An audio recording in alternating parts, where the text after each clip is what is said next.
아시아나의 미투에 대해서 얘기를 해보려고 합니다. 어제 그 뉴스를 뜨겁게 달궜죠. 네. 아시아나. 정말 저는 이거 처음 보고 너무 이걸 바로 방송에서 얘기해야지라고 했는데 그 사이에 너무 핫하게 떠올라서 다들 많이 아실 거라고 생각을 하긴 해요. 네.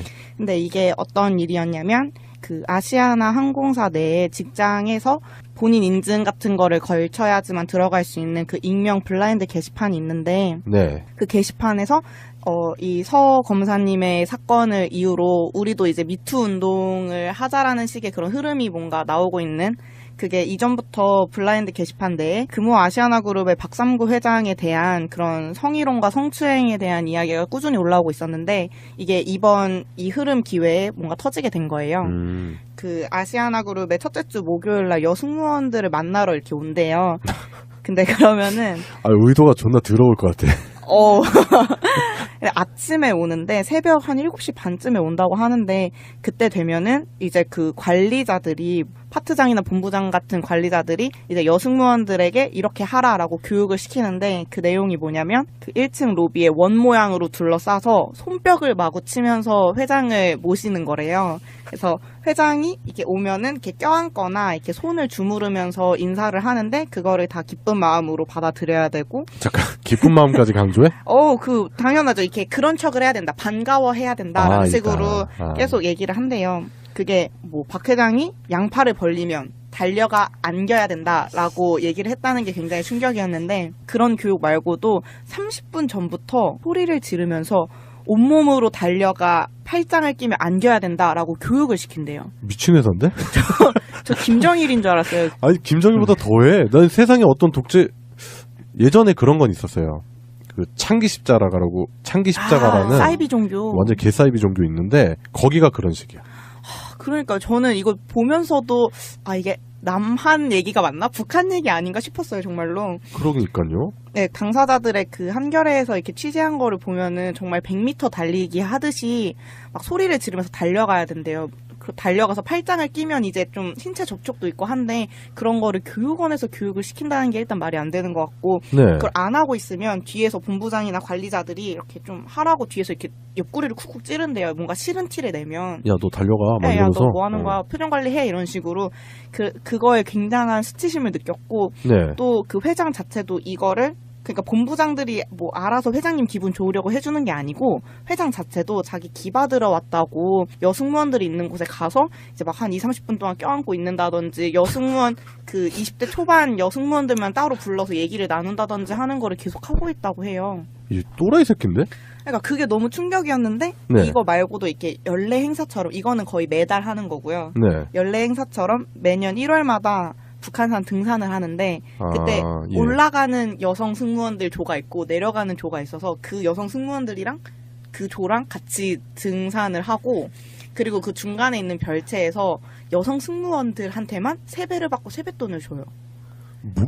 그러니까 그 방에 욕밖에 안 나온다 진짜. 회장이 방에 앉아 있으면 네. 여자 승무원들이 일렬로 줄을 방 밖에 서 있는데요. 그러고 한 명씩 들어가서 절하고 흰 봉투를 받아서 나오는 그런 광경이 있는 거죠. 그러니까 남자 승무원들이나 쪽에서 봤을 때는 이거 기쁨 좋으냐 뭐냐 뭐 이런 식의 얘기가 예. 나올 수밖에 없고 받는 사람들이 이게 기분이 좋겠어요? 당연히 나쁘죠. 돈을 받아도 이게 왜 하고 있는지 알 수가 없잖아요.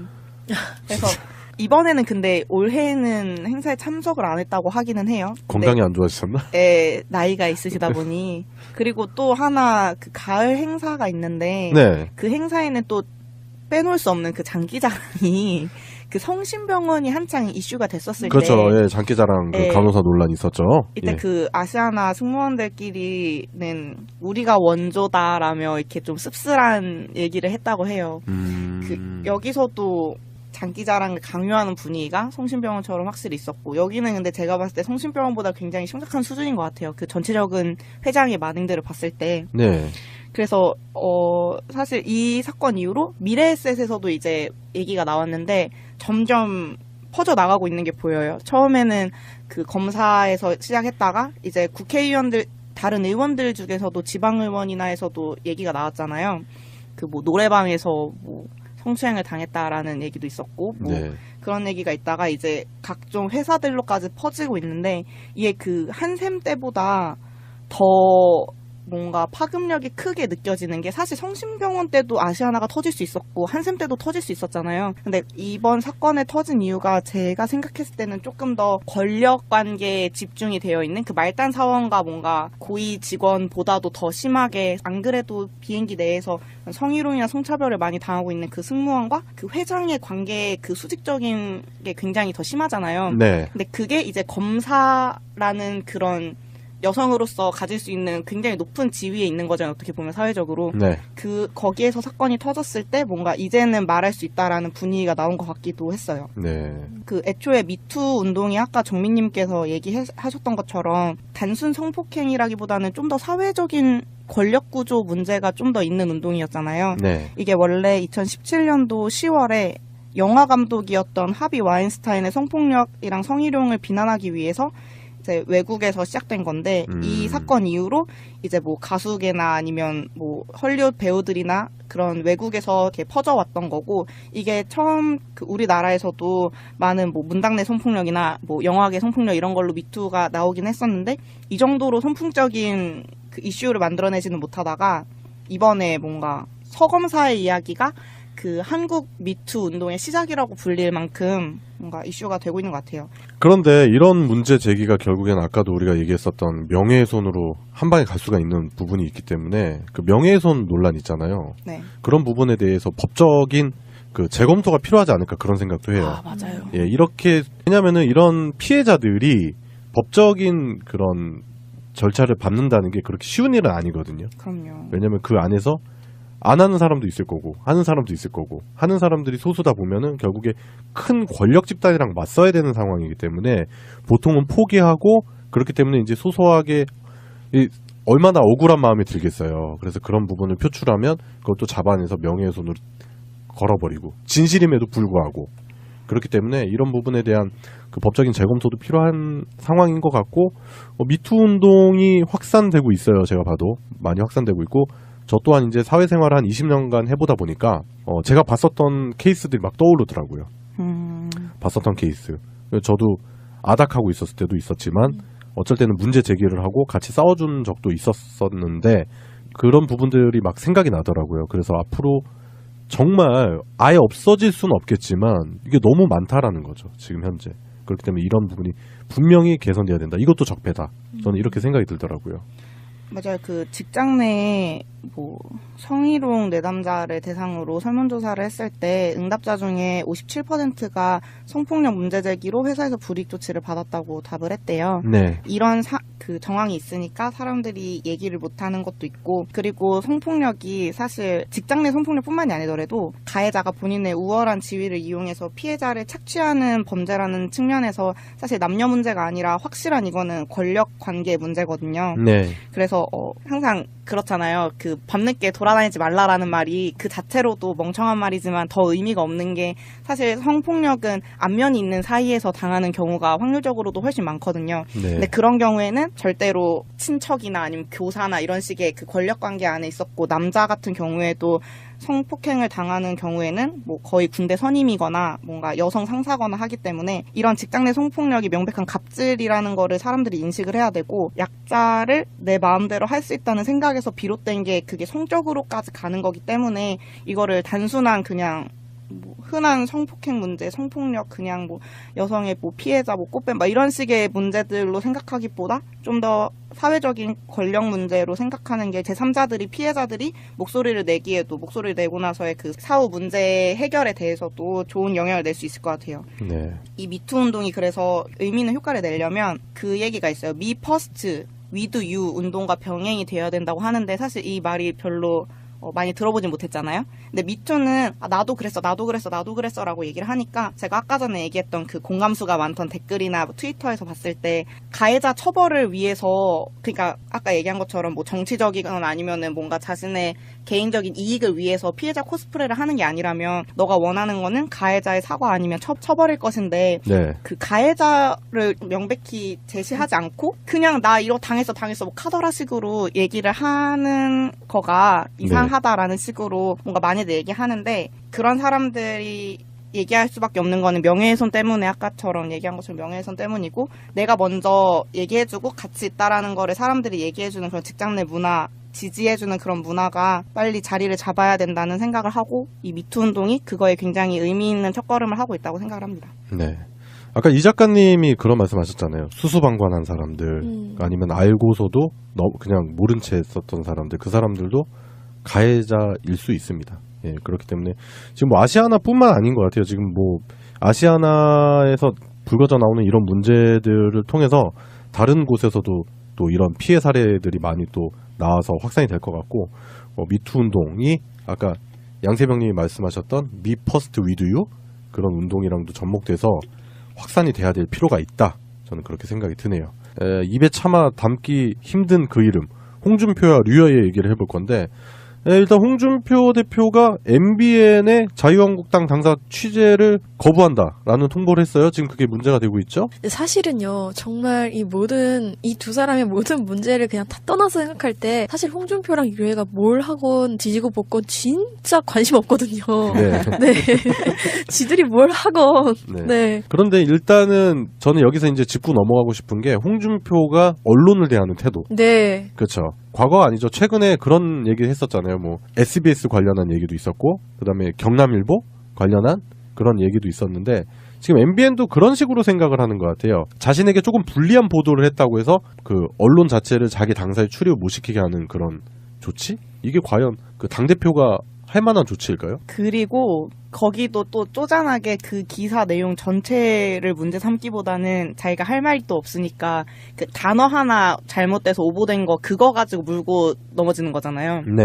그 오랫동안에 수년간으로 쓴 거 때문에 그게 마치 그 수년간이란 단어 하나가 자신의 성희롱범으로 만들었다라는 식으로 네. 뭔가 프레임을 씌우면서 그 기자를 몰고 가는데 싸우려면 기자가 아니고 류여애랑 싸워야 되는 거잖아요. 성희롱이라고 한 건 그 사람이니까. 근데 애꿎은 그냥 기자만 그렇게 그 단어 하나로 트집 짜서 날려버리는 게 그냥 다 자기 밑으로 보고 있다라는 게 보여지는 거죠. 예, 그런 홍준표 당대표 행보와는 반대로 류여애 씨는 그 성희롱이 뭔지도 모르는 것 같다 막 이러면서 근데 그거는 진짜 홍준표가 너무 무식하게 류여애가 다 맞는 말을 했어요. 그 페이스북에 있는 네. 글은 좋아요를 누르고 싶을 정도로 다 맞는 말만 글은 했어요. 정말 조리 있었어요. 네, 조리 있게 얘기했어요. 왜냐면 그거잖아요. 너 왜 성희롱해? 무슨 소리야? 나는 바람을 펴본 적이 없어. 나는 우리 아내를 너무 사랑해. 막 이런 얘기하고 있는 거잖아요. 그렇죠. 둘이 따로 이렇게 토론의 장을 만들어줬으면 참 좋겠다는 생각을 해요. 페이스북 방송 같은 거 해주면서. 네. 그래서 류혜 씨가 지금 홍준표 대표에게 1대1 공개 토론을 하자. 이런 제안까지도 했어요. 이길 자신이 있던 건가요? 아니 이거는 이기고 지고의 문제가 아니라 그냥 있는 팩토로만 봐도 홍준표 대표가 절대적으로 불리한 토론이 될 가능성이 크죠. 그쵸. 홍준표 대표는 뭐 여성 이외에도 참 많은 분들에 대한 혐오를 해왔기 때문에 네. 뭐 꿀릴 게 많을 것 같아요. 지난 대선 토론 과정에서도 여과 없이 보여줬었던 게 그 불통의 이미지. 네. 네, 전혀 그 주변 그 다른 후보들과 공감되는 그런 것도 전혀 없었고 그리고 손석희 사장과의 그 영상 인터뷰를 보신 분들은 알겠지만 처참한 모습. 제정신인가 이런 생각이 들었어요. 저는 그 전혀 상식 밖의 그런 모습들을 보여주면서 토론에 임하는 그런 자세라든지 토론을 할 만한 깜냥이 안 된다라는 걸 본인이 여과 없이 보여줬던 그런 모습들을 기억한다면 지금 현재 본인의 논리가 빈약하잖아요. 그런 상황에서 만약에 류여애와 토론을 한다, 공개 토론을 한다 그러면은 뭐 홍준표는 가루가 되겠죠. 했으면 좋겠어요. 너무 재밌을 것 같아요. 절대 안 할 거죠. 절대 안 절대 한다고. 안 하겠죠. 절대 안 한다고 저는 생각 확신합니다. 예. 다만 우려가 되는 지점은 이 류여애 전 최고위원이 성 관련해서 네. 자꾸 그 미투 운동 요즘 그 미투 운동이 있잖아요. 네. 그거를 좀 약간 자기의 정치적인 도구로 좀 사용하려고 끌고 가려는 그런 움직임처럼 보여질 수도 있겠다는 생각이 들었어요. 예, 저도 그 부분이 그 지금 일단은 뭐 큰 파도가 생겨 파도 타기를 같이 하려고 하는 그런 꼼수로 보인다. 그거를 정치적으로 이용하려고 하는 꼼수가 보인다라는 게 보여요. 그러니까 류여애 씨의 이런 주장이 뭐 만약에 이게 사실이라면은 이렇게 주장하는 게 맞다고는 생각하지만 지금 시점에서 자꾸 이런 부분이 부각되고 본인에게 포커싱이 맞춰지고 본인도 그런 피해자 코스프레로 나가면서 결국에 그거를 정치적인 이유 그리고 이제 윤리위원회 회부대에서 지금 문제가 되고 있었잖아요. 그런 부분까지 이제 넘어설 수 있는 일종의 기회로 삼는 그런 모습들이 보이는 것 같아요. 근데 이걸 이렇게 안 하려면 지금 빨리 두 사람의 일이 깔끔하게 해결이 돼야 할 것 같아요. 네. 명명백백하게 홍준표가 무슨 잘못을 했는지, 네. 했다면 했는지 이게 딱 네. 밝혀지고, 네. 둘이 공개 토론하는 것까지 보면서 저희가 피로감을 느끼고 싶진 않거든요. 네. 전 보고 싶은데. 궁금하긴 해. 네, 궁금하잖아요. 아니, 근데 그 류여해 씨가 계속 얘기하는 게 사실 막 없는 자리에서 우리들끼리의 뭔가가 있었다라고 얘기하는 게 아니고 그 남들이 다 있던 자리에서 그런 것들을 얘기하는 거기 때문에 사실 뭐 명실이 밝혀질 만한 뭐가 없어요. 그냥 이미 팩트는 있는 거고 홍준표가 사과를 하느냐 안 하느냐의 얘기밖에 없는 건데 저는 사실 그 류여해 씨가 이거를 정치적으로 뭔가 악용을 한다면 문제가 있지만 그냥 정치적인 어떤 목적을 취하면서 미투 뭐 얘기하는 것 정도는 별로 문제가 없다 생각하거든요. 저는 그 트위터에서 보니까 류여해의 이 미투라는 거를 조롱하는 글을 너무 많이 봤어요. 근데 사실 류여해가 앞서서 무슨 헛소리를 했든지 간에 나도 내가 얼마나 청렴경백한지를 보여주는 운동이 아니잖아요. 미투는 그냥 나도 내가 이 정도 사회적 지위가 있는 사람임에도 불구하고 나는 이 안에서의 그 위에 권력에 있는 남성에게 이런 일을 당했다라고 얘기를 하는 건 그렇게 그대로 받아들여져야 되는 것 같은데 너무 마치 조롱할 필요는 없죠. 근데 양세병님 말도 맞는데 일단 류여해라는 사람이 당시 이제 위치를 좀 살펴볼 필요가 있는데 최고위원회 위치였어요. 그리고 홍준표는 당대표. 그러면은 그게 어떻게 보면 지금 그 미투에서 벌어진 대부분의 피해 여성들이 이제 수직 관계에서 나타나는 그런 피해들이 많은 거잖아요. 그죠. 그렇죠. 그런 거와 등치시키기엔 조금 무리수가 있다. 류여해의 주장이. 저는 그런 부분을 좀 봐야 된다고 생각을 하고 그리고 류여해가 아까 이 작가님도 말씀하셨지만 진실을 얘기하면 돼요. 어떤 식의 그런 피해가 있었는지.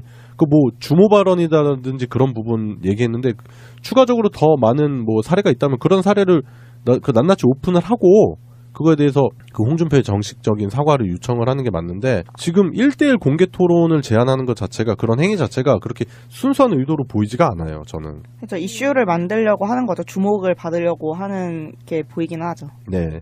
어떤 부분에서 보면 이제 자유한국당 내부에서 내부 총싸움이 벌어진 거잖아요. 저희는 또 이런 걸 이제 관전하면서 네, 또 즐길 필요도 있어요. 강 건너 불구경하면서 네. 어떻게 될 것인가. 네. 홍준표 같은 경우는 이제 이런 부분의 문제에 있어서는 자유롭지 못하잖아요.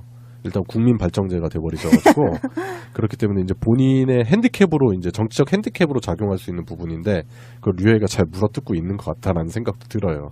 맞아요.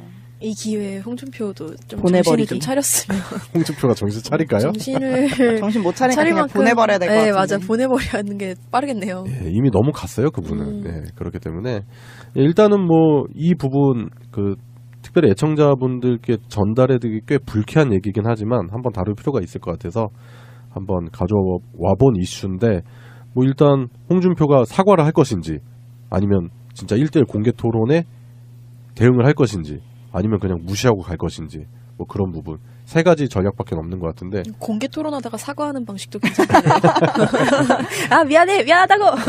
근데 제가 봤을 때는 앞으로는 홍준표 입에서 이 일에 대한 공식적인 입장이 전혀 나오지 않을 것 같아요. 네, 맞아요. 예, 지금도 뭐 이 이야기를 더 이상은 안 할 것 같고 그 다른 보수 기득 언론들도 이 이야기를 잘 다루지 않을 것 같아서 저희 소위에서 한번 다뤄봤습니다. 예, 몸캠 피싱이라고 하면 네. 그 몸캠을 하자고 해가지고 특히 남성들을 그 남성들의 자료를 가지고 해서 협박을 한다든지 그런 범죄였죠? 네, 이게 근데 둘 다 범죄야 내가 봤을 때는.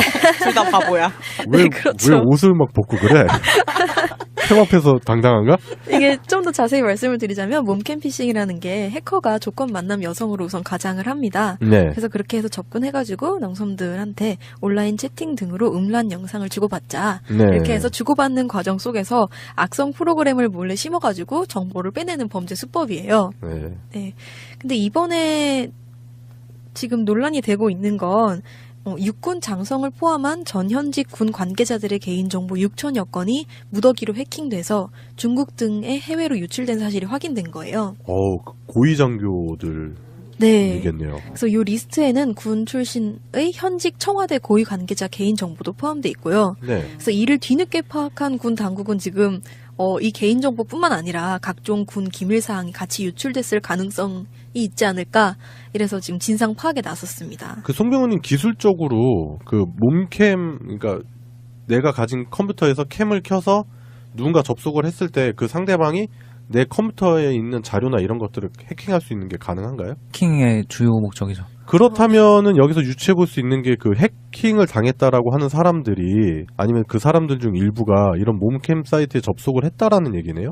아, 예, 그렇죠. 그런 경우가 많아요. 원래 어떤 보안 위협은 스스로 가지고 있는 어떤 위협점을 노출시켰을 때 그걸 공격해내는 경우가 많아요. 그래서 당사자가 그런 걸 노출한 거죠, 사실. 그런데 접속해서. 그러니까 접속을 했다라는 거잖아. 근데 그거 근데 군 생활 해보신 분들은 다 아실 텐데 군 생활 하는 분들이 좀 그게 있잖아요. 아니 근데 그것도 좀 아니고 약점이 심하죠. 고위 장교 막 이런 사람들이 네. 하니까 더 충격적인 것 같아요.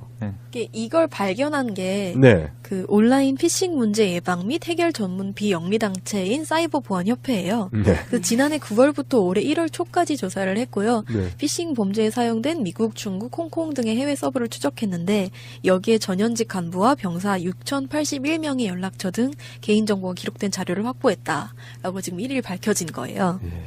진짜 어디까지 썩어 있는지 모르겠네요, 진짜. 이 자료들에는요, 육해 공군 소속 병사, 하사 이상 대령 이하 전현직 간부들의 이름, 직책 및 직위, 개인 휴대폰 연락처가 이렇게 일목요연하게 정리되어 있었대요. 그리고 현직 육군소장 K씨 등 일부 장성과 청와대 고위 간부 L씨의 개인정보도 적시되어 있는 거로 확인됐고요. 네. 군부대 일반 유선 전화번호랑 군무원들 연락처도 다수 기록돼 있었다고. 그러면은 군 부대 내에 있는 PC로 네, 예, 접속을 한 정황이네요, 이거는. 그렇죠. 왜냐면 그런 리스트들이나 그런 게 이제 보통 그죠. 그런 PC의 보안으로 돼 있는데 그 보안 PC를 가지고 했다라는 걸로 볼 수도 있어요, 지금. 그거는 조금 과도한 추측일 수 있는 게 그게 보안 PC에는 자료들은 일단 실시간으로 암호화가 돼요. 그게 네. 제가 군 생활할 때 그게 처음 적용이 됐었는데 네. 그래서 그 자료들을 외부 네트워크에서 뭐 이렇게 프로그램으로 빼간다 그래도 사실은 암호화된 상태로 가질 가능성이 많아서 파일까지 빼가거나 그런 건 아닌데 그 연락처가 군용 연락처가 이제 네. 개인 폰에 주로 이제 그렇죠. 간부들 폰에 저장이 돼 있거든요. 그렇죠, 그 군용 폰이 예, 있어요. 네. 군용 폰이라고 그래가지고 군 내의 전화를 같이 쓸 수 있는 폰이 있어요. 네. 그래서 그거를 쓰는 경우에 거기 군용 전화번호가 저장돼 있는 경우가 있는데 그걸 이제 앱으로 연락처를 싹 가져가게 되면 그게 노출이 되는 거죠. 그러면은 스마트폰으로 그걸 접속했다라고도 추측할 수 있겠네요, 그럼? 대부분은 그 가능성이 높아요. 이게 폰이구나. 네, 앱을 설치하라고 해요. 네. 그 앱을 이제 뭐뭐로 그냥 제3자 앱 허용해가지고 설치 누르면 그게 멋모르고 뽑혀가는 설치는 하지 않겠죠. 뭔가 목적이 있으니까 그 설치를 함으로 해서 본인이 얻을 수 있는 무언가를 기대하면서 설치를 하죠, 예, 보통은. 그 어떤 성적 욕구의 그 네. 충족을 노리고 이걸 설치하면 상대방의 뭔가를 볼 수 있다라는 상황일 때 뭐 가감없이 설치를 했겠죠. 네. 설치를 하고 나니까 이제 그게 해킹 프로그램이었고 그 스마트폰에 있는 정보는 후루룩 하고 다 날아간 거죠.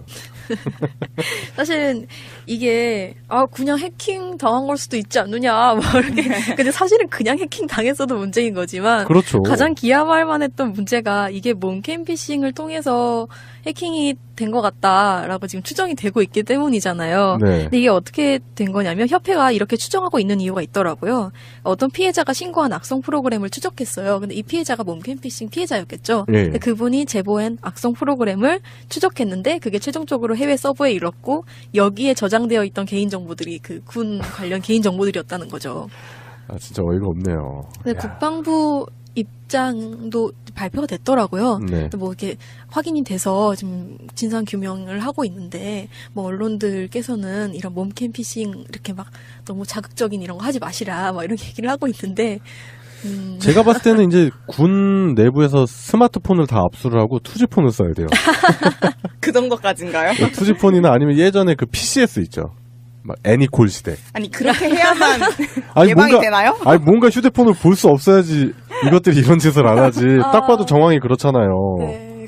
사실 그게 있어요. 그게 자동으로 암호화돼서 스마트폰에는 앱이 깔리면은 걔로 도청도 할 수 있거든요. 통화 내용도 사실 녹음할 수 있는데 그냥 자동으로 그냥 그게 암호화가 돼서 네. 그 내용 자체를 알아내기 좀 어렵게 만드는 군용 폰이 있어요. 네. 근데 그걸 안 쓰고 스마트폰을 허용을 해줬죠. 그렇죠. 네.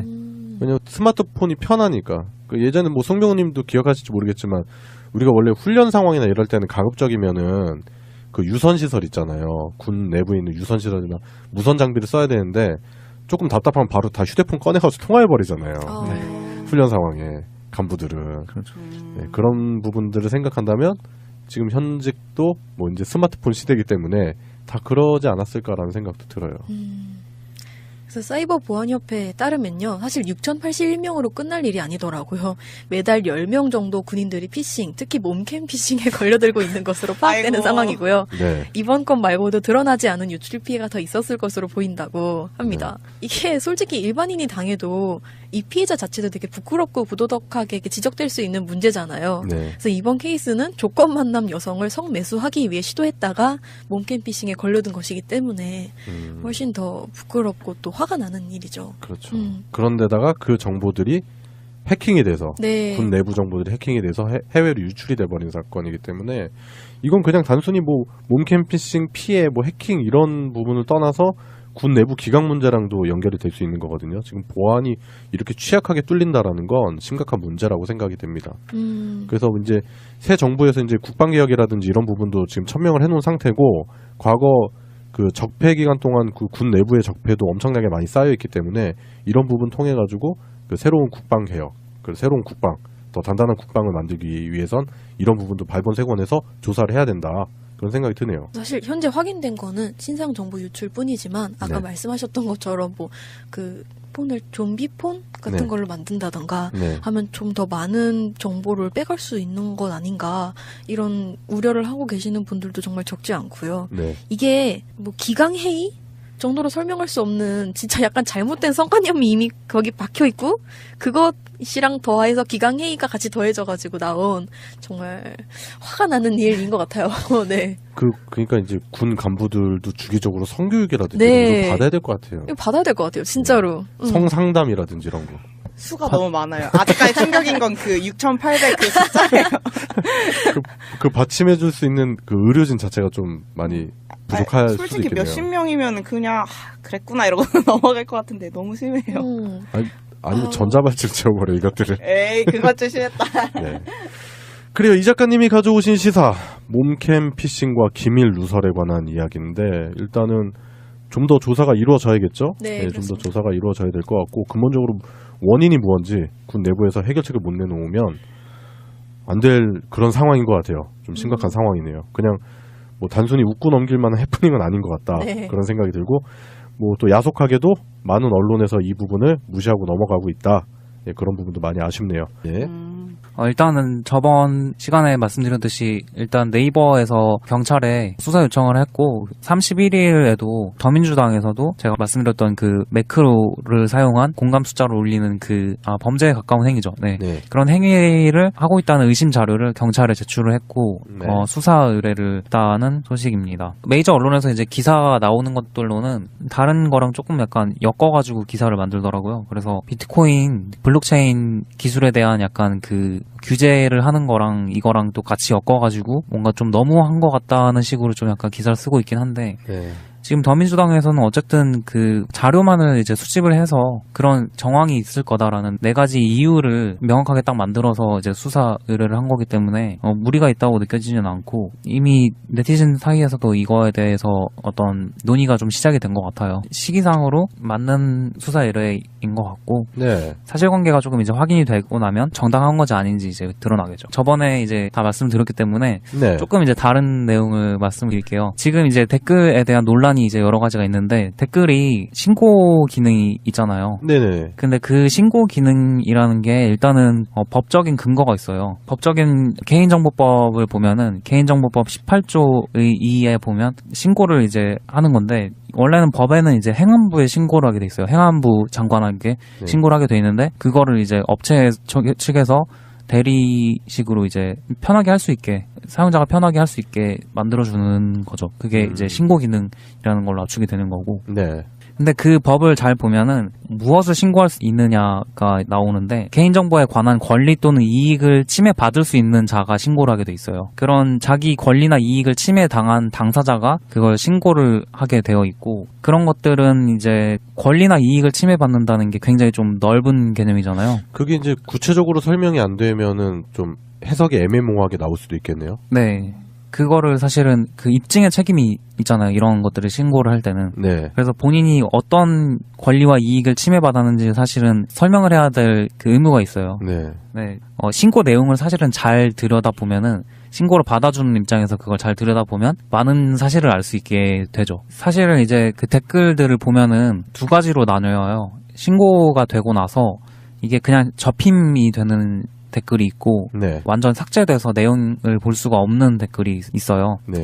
근데 그 차이점이 이제 이 법안을 통해서 명확하게 드러나는데 그냥 접힘된 거는 펴서 다시 내용을 볼 수가 있잖아요. 네. 그냥 블라인드 처리되는 그런 거고, 그러니까 접힘을 펴면은 원래 내용을 알 수 있게 되는 것들은 아까 말씀드렸던 대로 법에 따라서 어떤 권리나 이익을 정말로 침범을 하는 거면 아예 없앨 정도랑 구분이 되는 거예요. 그걸 남겨놔도 침해를 받지 않는다, 개인정보를 침해받지 않는다고 인정이 되면 남겨놓고 접힘만 되는 거고, 그걸 남겨놓으면은 개인정보가 침해된다고 인정이 되는 경우에 완전히 삭제가 되는 거예요. 그걸 판단하는 주체는 이제 온전히 네이버의 법리적인 해석인데, 네.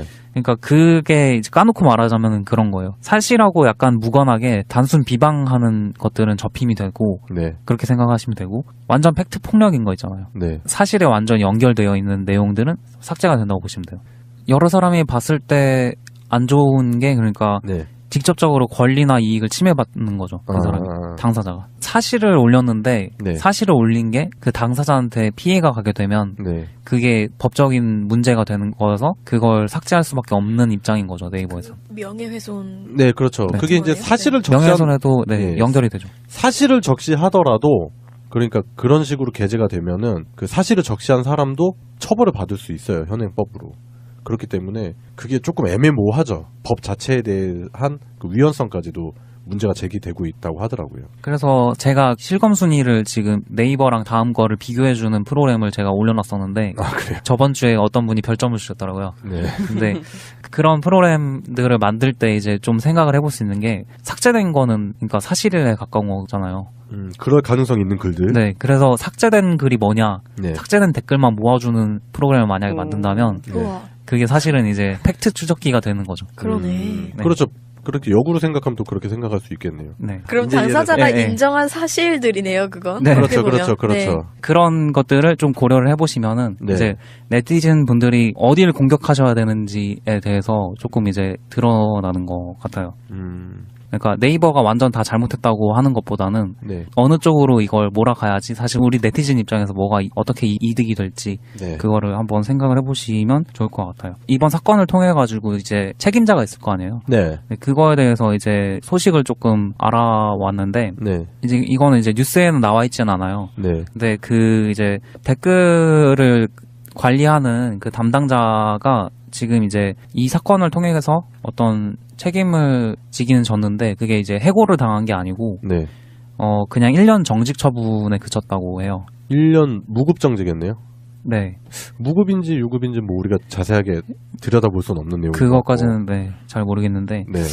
사실 그 담당자가 바뀌거나 네. 네, 그 담당을 하는 사람이 다른 사람으로 교체가 되거나 해고가 되거나 해서 이게 책임을 누군가가 져야 되는 사건이잖아요. 네. 사실 기업 입장에서는 이 댓글 사건을 통해서 기업한테 손해가 끼쳐졌느냐 안 끼쳐졌느냐가 중요해요. 네. 손해를 끼쳐졌다면은 그건 담당자가 뭔가 정책적인 방향에서 뭔가 잘못했다고 볼 수 있는 거고 그럼 책임을 물어서 그 사람을 해고하거나 그런 게 정당한 거잖아요. 네, 그렇죠. 처리 결과가 1년 정직으로만 결과가 났고 그게 이제 사실 당에서도 뭐 잘못하면 꼬리 자르게 한다고 하잖아요.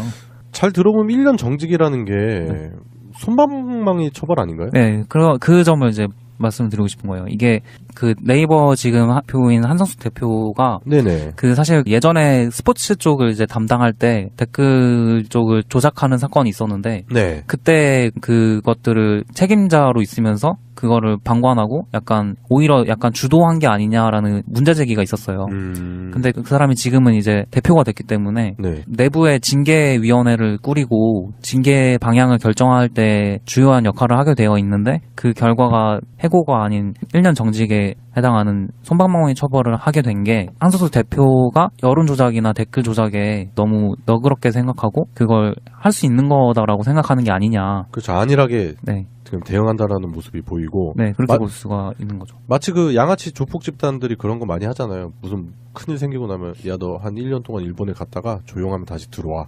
뭐 그런 느낌. 네. 네, 그런 느낌의 처사가 아닌가.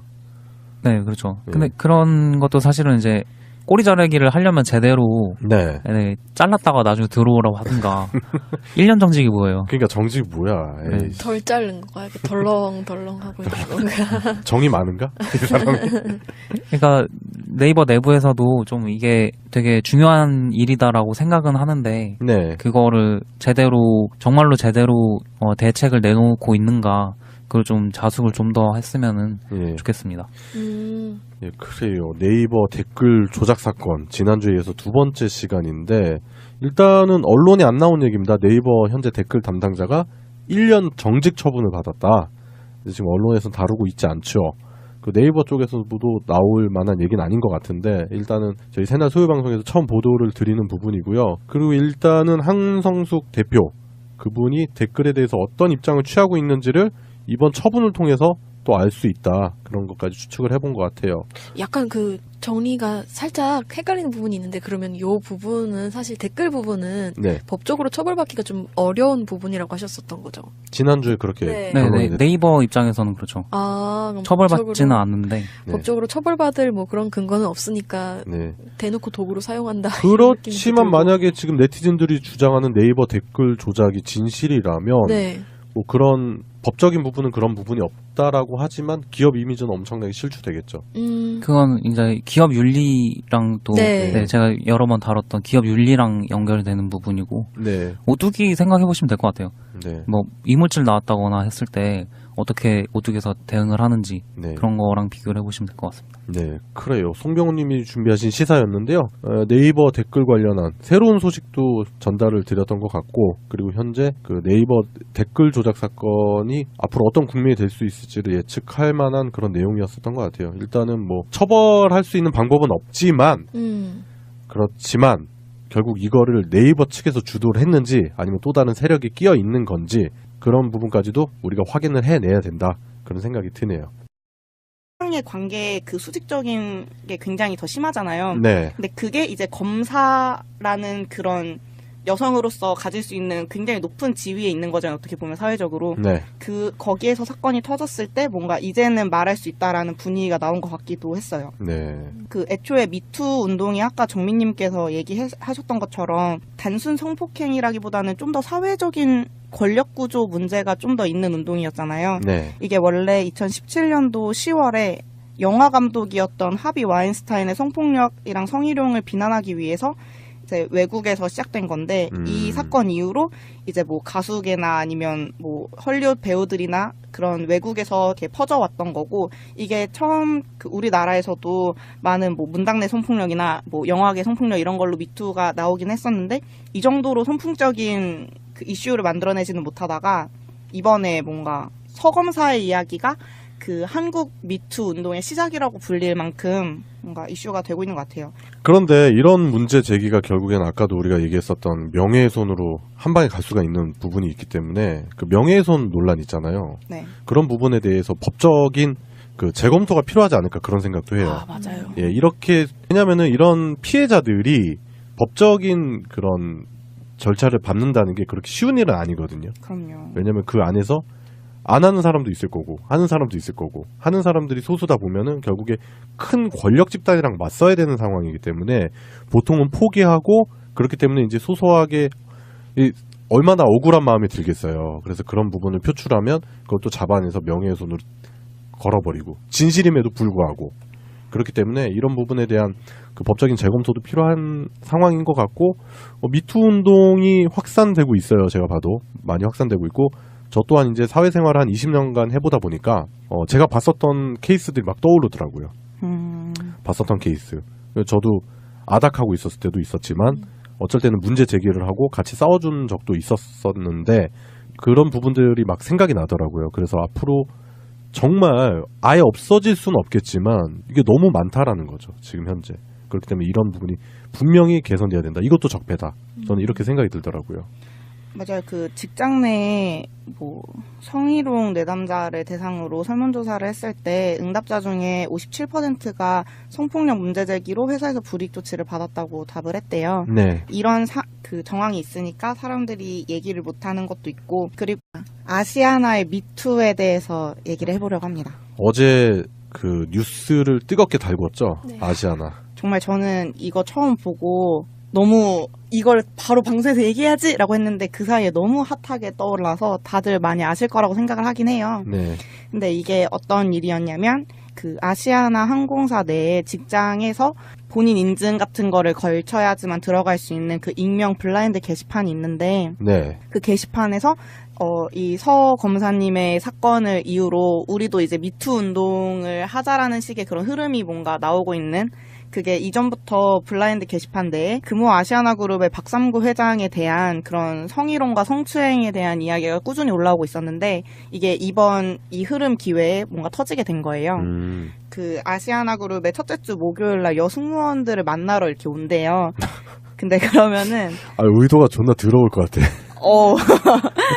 아침에 오는데 새벽 한 7시 반쯤에 온다고 하는데, 그때 되면은 이제 그 관리자들이, 파트장이나 본부장 같은 관리자들이 이제 여승무원들에게 이렇게 하라라고 교육을 시키는데, 그 내용이 뭐냐면 그 1층 로비에 원 모양으로 둘러싸서 손뼉을 마구 치면서 회장을 모시는 거래요. 그래서 회장이 이렇게 오면은 이렇게 껴안거나 이렇게 손을 주무르면서 인사를 하는데, 그거를 다 기쁜 마음으로 받아들여야 되고. 잠깐, 기쁜 마음까지 강조해? 당연하죠. 이렇게 그런 척을 해야 된다. 반가워해야 된다라는 식으로 계속 얘기를 한대요. 그게 뭐 박 회장이 양팔을 벌리면 달려가 안겨야 된다라고 얘기를 했다는 게 굉장히 충격이었는데, 그런 교육 말고도 30분 전부터 소리를 지르면서 온몸으로 달려가 팔짱을 끼며 안겨야 된다라고 교육을 시킨대요. 미친 회사인데? 저 김정일인 줄 알았어요. 아니, 김정일보다 더해. 난 세상에 어떤 예전에 그런 건 있었어요. 그 창기 십자가라는 사이비 종교. 완전 개사이비 종교 있는데 거기가 그런 식이야.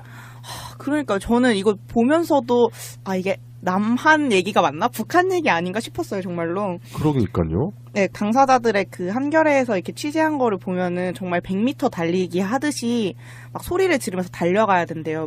달려가서 팔짱을 끼면 이제 좀 신체 접촉도 있고 한데, 그런 거를 교육원에서 교육을 시킨다는 게 일단 말이 안 되는 것 같고, 네. 그걸 안 하고 있으면 뒤에서 본부장이나 관리자들이 이렇게 좀 하라고 뒤에서 이렇게 옆구리를 쿡쿡 찌른대요. 뭔가 싫은 티를 내면. 야, 너 달려가. 막 야, 이러면서. 너 뭐 하는 거야? 표정 관리해. 이런 식으로.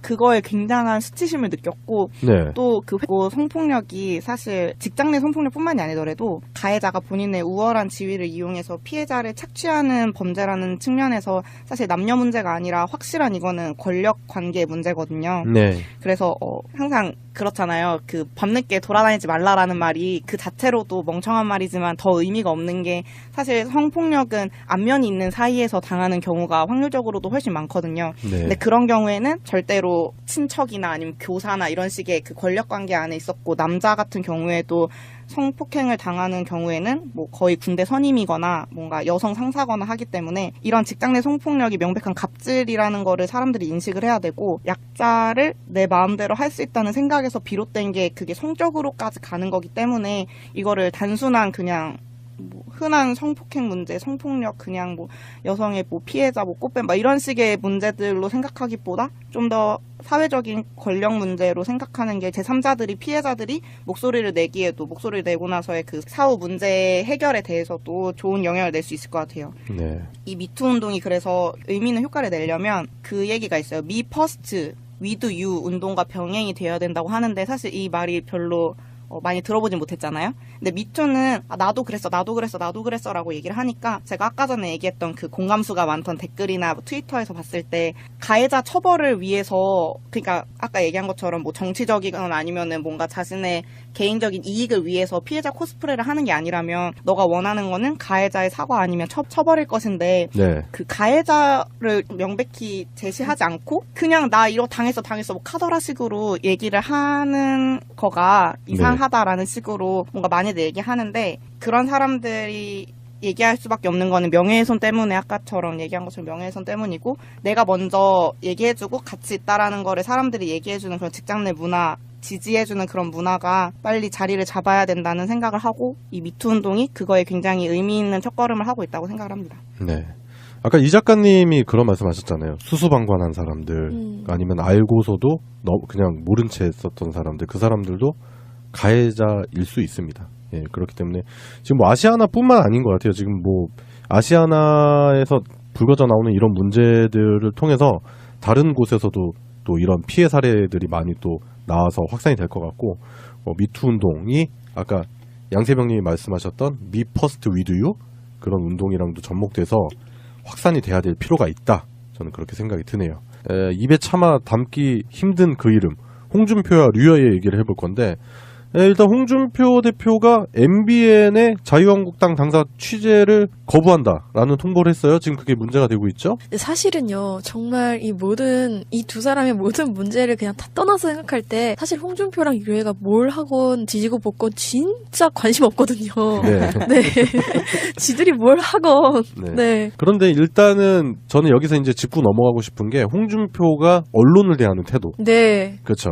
과거 아니죠. 최근에 그런 얘기 했었잖아요. 뭐 SBS 관련한 얘기도 있었고 그다음에 경남일보 관련한 그런 얘기도 있었는데 지금 MBN도 그런 식으로 생각을 하는 것 같아요. 자신에게 조금 불리한 보도를 했다고 해서 그 언론 자체를 자기 당사에 출입 못 시키게 하는 그런 조치? 이게 과연 그 당대표가 할 만한 조치일까요? 그리고 거기도 또 쪼잔하게 그 기사 내용 전체를 문제 삼기보다는 자기가 할 말이 또 없으니까 그 단어 하나 잘못돼서 오보된 거 그거 가지고 물고 넘어지는 거잖아요. 네. 그 오랫동안의 수년간으로 쓴 거 때문에 그게 마치 그 수년간이란 단어 하나가 자신의 성희롱범으로 만들었다라는 식으로 네. 뭔가 프레임을 씌우면서 그 기자를 몰고 가는데 싸우려면 기자가 아니고 류여애랑 싸워야 되는 거잖아요. 성희롱이라고 한 건 그 사람이니까. 근데 애꿎은 그냥 기자만 그렇게 그 단어 하나로 트집 짜서 날려버리는 게 그냥 다 자기 밑으로 보고 있다라는 게 보여지는 거죠. 예, 그런 홍준표 당대표 행보와는 반대로 류여애 씨는 그 성희롱이 뭔지도 모르는 것 같다 막 이러면서 근데 그거는 진짜 홍준표가 너무 무식하게 류여애가 다 맞는 말을 했어요. 그 페이스북에 있는 네. 글은 좋아요를 누르고 싶을 정도로 다 맞는 말만 글은 했어요. 정말 조리 있었어요. 네, 조리 있게 얘기했어요. 왜냐면 그거잖아요. 너 왜 성희롱해? 무슨 소리야? 나는 바람을 펴본 적이 없어. 나는 우리 아내를 너무 사랑해. 막 이런 얘기하고 있는 거잖아요. 그렇죠. 둘이 따로 이렇게 토론의 장을 만들어줬으면 참 좋겠다는 생각을 해요. 페이스북 방송 같은 거 해주면서. 네. 그래서 류여애 씨가 지금 홍준표 대표에게 1대1 공개 토론을 하자. 이런 제안까지도 했어요. 이길 자신이 있던 건가요? 아니 이거는 이기고 지고의 문제가 아니라 그냥 있는 팩토로만 봐도 홍준표 대표가 절대적으로 불리한 토론이 될 가능성이 크죠. 그쵸. 홍준표 대표는 뭐 여성 이외에도 참 많은 분들에 대한 혐오를 해왔기 때문에 네. 뭐 꿀릴 게 많을 것 같아요. 지난 대선 토론 과정에서도 여과 없이 보여줬었던 게 그 불통의 이미지. 네. 네, 전혀 그 주변 그 다른 후보들과 공감되는 그런 것도 전혀 없었고 그리고 손석희 사장과의 회장 자체도 이거를 그러니까 본부장들이 뭐 알아서 회장님 기분 좋으려고 해주는 게 아니고 회장 자체도 자기 기받으러 왔다고 여승무원들이 있는 곳에 가서 이제 막 한 20-30분 동안 껴안고 있는다든지 여승무원 그 20대 초반 여승무원들만 따로 불러서 얘기를 나눈다든지 하는 거를 계속 하고 있다고 해요. 이 또라이 새끼인데? 그러니까 그게 너무 충격이었는데 네. 이거 말고도 이렇게 연례 행사처럼 이거는 거의 매달 하는 거고요. 네. 연례 행사처럼 매년 1월마다 북한산 등산을 하는데 그때 예. 올라가는 여성 승무원들 조가 있고 내려가는 조가 있어서 그 여성 승무원들이랑 그 조랑 같이 등산을 하고 그리고 그 중간에 있는 별채에서 여성 승무원들한테만 세배를 받고 세뱃돈을 줘요. 그러니까 그 방에 욕밖에 안 나온다 진짜. 회장이 방에 앉아 있으면 네. 여자 승무원들이 일렬로 줄을 방 밖에 서 있는데요. 그러고 한 명씩 들어가서 절하고 흰 봉투를 받아서 나오는 그런 광경이 있는 거죠. 그러니까 남자 승무원들이나 쪽에서 봤을 때는 이거 기쁨 좋으냐 뭐냐 뭐 이런 식의 그럼요. 얘기가 예. 나올 수밖에 없고 받는 사람들이 이게 기분이 좋겠어요? 당연히 나쁘죠. 돈을 받아도 이게 왜 하고 있는지 알 수가 없잖아요. 그래서 이번에는 근데 올해는 행사에 참석을 안 했다고 하기는 해요. 건강이 안 좋아지셨나? 나이가 있으시다 보니. 그리고 또 하나 그 가을 행사가 있는데 네. 그 행사에는 또 빼놓을 수 없는 그 장기자랑이 그 성심병원이 한창 이슈가 됐었을 그렇죠. 때 예, 장기자랑 그 예. 간호사 논란이 있었죠.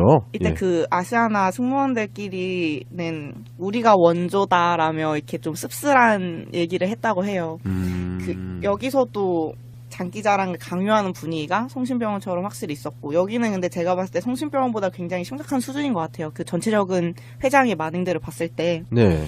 그래서 사실 이 사건 이후로 미래에셋에서도 이제 얘기가 나왔는데 점점 퍼져 나가고 있는 게 보여요. 처음에는 그 검사에서 시작했다가 이제 국회의원들, 다른 의원들 중에서도 지방의원이나 해서도 얘기가 나왔잖아요. 그 뭐 노래방에서 뭐 성추행을 당했다라는 얘기도 있었고, 뭐 네.